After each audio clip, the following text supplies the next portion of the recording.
चुनाव खत्म होने के बाद फिर जो है हम लोगों ने अपने सम्मेलन का पहला तारीख घोषित किया। हम लोग वो सम्मेलन उस तारीख में नहीं कर पाए इसलिए कि चुनाव के तत्काल बाद उस स्तर का तैयारी नहीं हो पाई। तो दोबारा हम लोगों ने फिर उसकी तारीख ली, लेकिन हम लोग दोबारा भी वो सम्मेलन नहीं कर पाए। आज हम लोग तिवारा में जो हम लोगों ने तारीख ली, जुट करके हम लोगों ने इस सम्मेलन को आज यहाँ किया। अभी सम्मेलन अपने आखिरी दौर में है। हम आप लोगों से दो बात करना चाहते हैं। अरे जी थोड़ा सा मत क्या लेने दीजिए। तो मूल बात यह है कि किसी भी संगठन के अंदर भीतर की जो कार्रवाई है वो जितनी मजबूत रहेगी, आपकी लड़ाई भी उतनी बाहर मजबूत रहेगी। आप भीतर से आपका सर बहुत बड़ा हो और पैर आपके 1-1 इंच के हो, आप पोलियोग्रस्त हैं, आप बीमार हैं, आपका पेट बहुत भारी हो, गर्दन आपकी इतनी छोटी हो, आप बीमार हैं। संगठन एक संतुलन है। हमारे सारे साथियों ने कहा, मैं रोज लिखता हूं कमेटी बनाइए। बहुत सारे हमारे संगठन के तमाम जिलों से ये बात आती रहती है, प्रदेश बंद कर दिया जाए, हड़ताल कर दी जाए, राजधानी जाम। हम भी चाहते हैं। हम तो बार बार कहते हैं कि दिल्ली के अंदर किसानों ने काहे के लिए धक्का दिया, जाम किया दिल्ली को। दो चीजें एक जैसी है। स्वामीनाथन आयोग की रिपोर्ट में लिखा है कि लागत मूल्य का 2 गुना दाम किसान को मिलना चाहिए उसकी फसल का। और 2013 के सम्मेलन की रिपोर्ट में लिखा है कि आशा वर्कर को कर्मचारी का दर्जा दिया जाए, वास्तविक अवकाश दिया जाए, उसको न्यूनतम वेतन दिया जाए, उसको प्रोविडेंट फंड दिया जाए, उसको वो सारी सुविधाएं दी जाए जो कर्मचारी को मिलती। ये लड़ाई उतनी ही कठिन है जितनी कठिन लड़ाई दिल्ली की सीमाओं में किसान लड़ रहे हैं। और हम एक खोखले संगठन के जरिए हमने इधर के दिनों में एक अध्ययन किया। हम कई बार एक बात कह चुके कि एनजीओ मार्का जो एसोसिएशन और ये संगनी और वो कौन सा मैंने सेवा कल्याण समिति, उत्थान समिति, पतन समिति, जो समितियां थी, उन्होंने बहुत नुकसान किया है। दीदी बात में करिएगा, उन्होंने बहुत नुकसान किया। लेकिन उन्होंने जो बहुत सबसे बड़ा नुकसान किया, वो नुकसान ये किया कि हमारे तमाम उत्तर प्रदेश के अंदर इन्होंने संगठन की अवधारणा ही खत्म कर दी। एक दीदी है, एक झोला है, उनका झोला उठाने वाली, एक छतरी लेने वाली दूसरी दीदी है और अध्यक्ष जी है, और बस सब चल रहा है, जिला चल रहा है। आंदोलन तो आंदोलन, हड़ताल तो हड़ताल, कोई लड़ाई न्यायिक नहीं हो सकती है। सिस्टम बनाना होगा, ढांचे बनाने होंगे, फैसला कुन लड़ाई अगर लड़नी है। हम 30,000 20,000 वो जानते हैं कितने घंटे आप लड़ेंगे। आज जो सबसे बड़ा सवाल है, जो आज मैं 2 साल से बात हो रही है, मैं आज फिर उस बात को कह रहा हूं। हम लोग सम्मेलन कर रहे हैं। हमने भी पूरा 3 साल का 2021, 22, 23 का हिसाब किताब, 24 का हिसाब किताब किया। एक हिसाब किताब सामने है, एक हिसाब किताब सांगठनिक रूप से अभी थोड़ी देर बाद जो आपके तमाम जिलों के जिलाध्यक्ष आए उनके हाथ में हम लोग चुपचाप पकड़ा देंगे। तो ये स्थिति है कि संगठन की मैंने कुछ आंदोलन करिएगा तो 1000 रुपया, 500 रुपया, 2000 रुपया जिले भेज देंगे। आप मेंबरशिप के लिए बात करते रहिए। वो अभी दीदी हमारी बता रही थी कविता जी कि बिहार में 300 रुपया उन्होंने आशा वर्कर से रखा हुआ है और लोग दे रहे हैं। यही रायबरेली में 500 रुपया लोग, उत्तर प्रदेश के विभिन्न जिलों में 500 रुपया लेने वाले संगठन है। हम लोगों ने साल का 25 रुपया रखा। तमाम आलोचना हुई हम लोगों की कि 25 रुपया कौन सा सदस्यता है। वो 25 रुपया के दर से भी अगर हम अपना सदस्य नहीं बना पा रहे हैं तो उसका रोना बस रोना रहेगा और जिंदगी भर रोती रहेगी कि मेरा सीपीएम खाया जा रहा, मेरा डीसीपीएम खाया जा रहा, मेरा बैंक खाया जा रहा और मेरा प्रभारी खाया जा रहा। कोई आपकी मदद नहीं कर सकता। आपके पास कोई नेटवर्क नहीं, कोई दल नहीं, कोई संगठन नहीं, तो कौन सी लड़ाई आप लड़ेंगे। एक व्यक्ति आपके पास जिले में है, उस व्यक्ति को लेकर के हम भी माने बैठे हैं कि भाई अब फलाने जिले में हमारी जोली जी है, फलाने जिले में हमारी साहू जी है। लेकिन क्या है, नीचे 3000 लोग हैं आपके, और आप किस चीज के नेता है। 3000 लोगों में 300 लोगों को अपना मेंबर नहीं बना पाती है। आप नेता है, आप कहें कि अध्यक्ष है भाई वहां आपके पास 3 ब्लॉक नहीं। हमने कहा कि जितने ब्लॉक आपके यहाँ है उन ब्लॉकों में 1/3 ब्लॉक के अंदर 100 मेंबर बनाइए प्रति ब्लॉक, और उसके बाद उनमें ब्लॉक कमेटियां बनाइए, उसके जरिए जिला कमेटी बनाइए, तब आप राज्य सम्मेलन में आइए। समझ में नहीं आता किसी की। मैं रोज एक चिट्ठी भेजता हूं, आपसे निवेदन करता हूं। मेरा क्या है, अभी कमेटी बनेगी ना, पिछली कमेटी में मैं आपके साथ था, मैं इस कमेटी में मैं आपके साथ रहूंगा। काम तो आपको करना है, कमेटी तो आपको चलानी, स्वावलंबन तो आपको करना है, अपने पैरों में संगठन को आपको खड़ा करना है।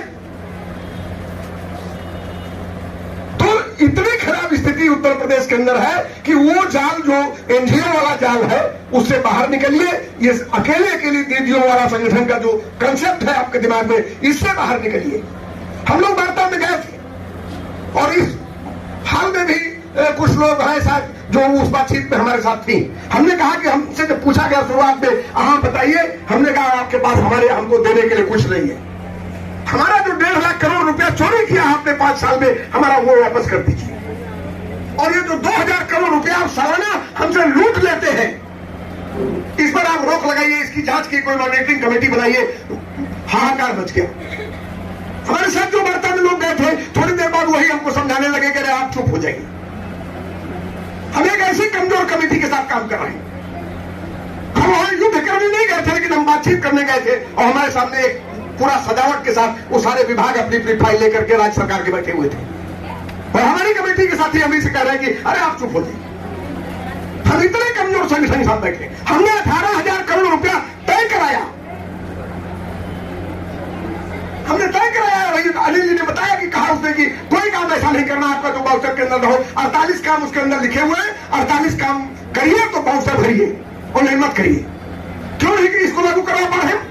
इसको इसलिए लागू नहीं करवा पा रहे हैं कि हमारे पास एक ऐसा नेटवर्क नहीं है। उनके यहाँ सरकार का जो प्रमुख सचिव है स्वास्थ्य, वो एक चिट्ठी जारी करेगा, वो चिट्ठी रात में ही फैक्स से निदेशक के पास जाएगी, वो चिट्ठी रात में सीएमओ के पास पहुंच जाएगी, सीएमओ से वो चिट्ठी रात में ही आपके प्रभारी के पास पहुंच जाएगी और रात में ही संगिनी के पास पहुंच जाएगी और सवेरे आप पर वो कार्यक्रम लागू करा दिया जाएगा। आपके पास ऐसा कौन सा नेटवर्क है कि उत्तर प्रदेश से एक जिले से हम कहीं बैठ करके संदेश करें कल से सब बंद तुरंत कर सकते हैं इसको हम लोग। 48 जिले में हमारा काम है, 12 जिले से लोग आए, 48 जिले में हमारा संगठन है। इन 48 जिलों में हम 20 जिलों में अगर ये हैसियत बनाए तो 20 से 60,000 लोग होते हैं।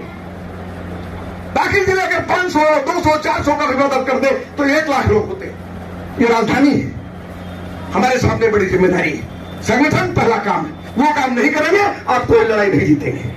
वो काम सबसे पहले करना हम लोगों को, और ये काम हमारे हम लोगों के दिमाग से बाहर है। मैंने आपके आंदोलन है तो ठीक है, आपने कुछ सहयोग राशि भेज दी है, उससे हो गया।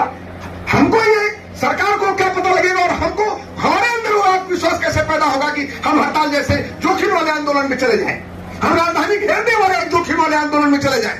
हमको पता नहीं लगता है कि हम किस जिले से कितने लोग आ रहे हैं, हम किससे बात करें, कौन से जिले से कौन आ रहा है, ये कौन बताएगा, किस ब्लॉक से कौन सा लोग आ रहे हैं, उसकी क्या नेटवर्किंग हमारे पास है।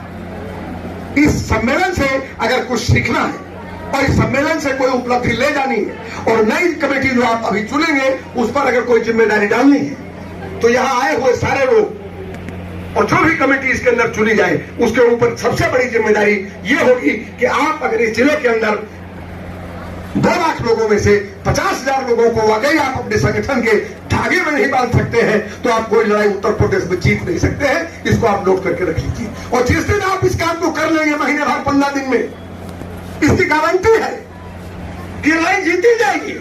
आपके उस 25,000 30,000 लोग जो पिछले साल आए थे उनमें हम आपको बताते हैं उनमें 20 जिले हमारे थे और 30 जिले ऐसे आए जिनको हमने बुलाया नहीं था।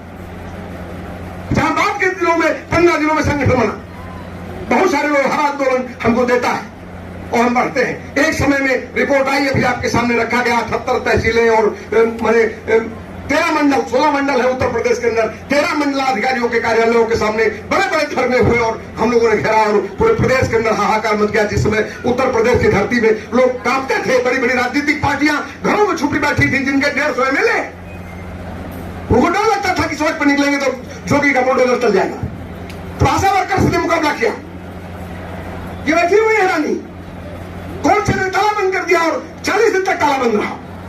हम लोग जब गए वहां बातचीत करने के लिए, कांप रहा था वो अधिकारी, कह रहा था हमारा 40 करोड़ का इंजेक्शन खराब हो जाएगा। तो आप किसी तरह समझिए,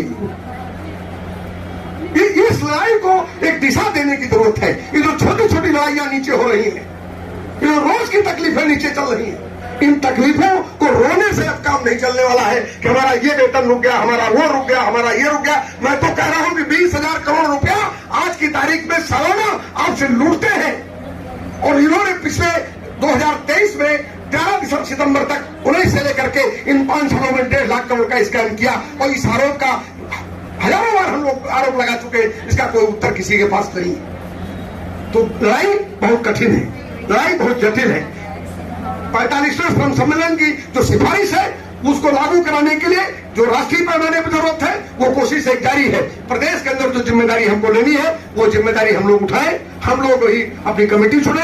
अभी और भी जिन लोगों को अपनी बात रखनी हो वो बात रखें, लेकिन हम इस सम्मेलन की इस रिपोर्ट का जो दूसरा वाला हिस्सा है उस पर एक बात रखते हुए हमने कहा कि ये एक पहलू हमारा सबसे कमजोर है, संख्या बल हमारे पास सबसे ज्यादा है, प्रदेश के अंदर सबसे बड़े संगठन के रूप में है। हमारे मुकाबले हमारे संगठन के आंदोलनों को बिखराव की ओर ले जाने के लिए तमाम एनजीओ के संगठनों को एनएचएम पैसे उसे दे करके आगे लगाता रहता है, काम पे लगाता रहता है। पिछले सितंबर के आंदोलन के बाद तुरंत 12 तारीख को उन्होंने कार्यक्रम चलाया और लखनऊ में उनको गद्दा बिस्तरा दे करके 2 दिन का एक अभियान चलाया। उसमें 2, 4, 5, 6 लोग इकट्ठा। अभी भी एक दुष्प्रचार चल रहा है हम लोगों के खिलाफ। तो ये सब पूरा उनका एक अभियान है सचेत रूप से, और वो मॉनिटर है सरकार के खेमे से, उसको एनएचएम के निदेशालय से। ये जितने एनजीओ है सब पैसा पाते हैं, इनको खाली इसी काम के लिए लगाया जाता है। हम लोग जब बातचीत कर रहे थे तो उसने कहा कि भाई बुला ले उनको। वो 11 संगठन वहां एक दिन पहले हम लोग लड़ रहे हैं मैदान में बैठ करके, वहां इको गार्डन में हमारा धरना चल रहा था और वो 11 संगठनों के साथ एक दिन पहले बातचीत हो गई। जब बातचीत में बात आई तो उसने कहा कि बुलाए हैं आप लोगों के साथ सामूहिक बातचीत करते हैं। उन लोगों को तो कोई एतराज नहीं, उनको तो कहीं भ्रष्टाचार नहीं दिखाई पड़ता।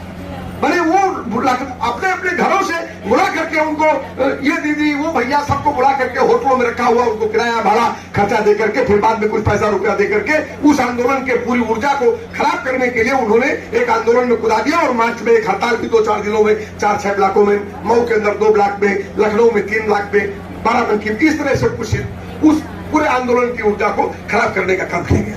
तो ये सब साजिशें भी आपके खिलाफ है, बहुत सारे दुष्प्रचार भी आपके खिलाफ है। लेकिन ये सम्मेलन इसीलिए कि सब कुछ दूध की तरह पानी का पानी रहे। आप क्या देती हैं, कहां खर्च होता है, किसकी निगरानी में खर्च होता है, आपकी निगरानी में आपका नेतृत्व है कि नहीं है, आपका सवाल आपके एजेंडे में है नहीं है, मांग पत्र में है नहीं है। हम लोग पूरी पारदर्शिता के साथ एक संगठन चलाने और चाहते हैं कि इसका स्वतंत्र नेतृत्व आप लोगों के बीच से उभर कर आए और ये जिम्मेदारी खुद उठाए। हम लोगों के पास बहुत सारा काम है, हम लोग दूसरे कामों को करें। बहुत लोग पीड़ित है, बहुत लोग दुखी है और उन दुखी और पीड़ितों की एक पूरी जमात खड़ी है, हर तीसरा आदमी पीड़ित है, तो उनके बीच में भी काम है। तो हम लोगों को, हम कुल मिला के यही है कि ये सम्मेलन सफल हो, और ये सफलता तभी है जब हम लोग एक सदस्यता का बड़ा जाल बिछाएं, एक बड़ा फैसला पूर्ण संघर्ष करें और अगली बार जब लखनऊ की ओर पूछ करें, जो ऐलान आज होने वाला भी है, जब ऐलान करें हम लोग तो आए लखनऊ की धरती पर, तो लखनऊ की चारों दिशाओं से लोग पैदल घुसे सीमाओं से, 10,000 घर से 10,000 उधर से, लाखों लोग इस दिन राजधानी की ओर कदम बढ़ा देंगे। सरकार की सांस बंद हो जाएगी, इसमें कहीं कोई जोड़ा नहीं है। इसलिए दलालों को अलगाव में डालो, अपने संगठन को मजबूत करो, हर एक बहन को जोड़ो और इस संगठन को फौलादी संगठन में बदलो और एक मजबूत नेतृत्व जो जनता की निगरानी कबूल करे, जनता की निगरानी कबूल करने वाले नेतृत्व को खड़ा करो। इसी के साथ मैं अपनी इस बात को खत्म करूंगा और यही दरअसल में इस सम्मेलन का जो जिस्ट है, इस सम्मेलन में जो असली संदेश है। बाकी दस्तावेज पर और जो बात करना हो साथियों को वो अप्लाई कर सकते हैं, लेकिन ये सत्र जल्दी खत्म किया जाए, जाने में जल्दी है, सबकी ट्रेनें हैं, इसलिए इसका सत्र खत्म किया जाए। कमेटी चयन की प्रक्रिया में हम लोग चले। धन्यवाद।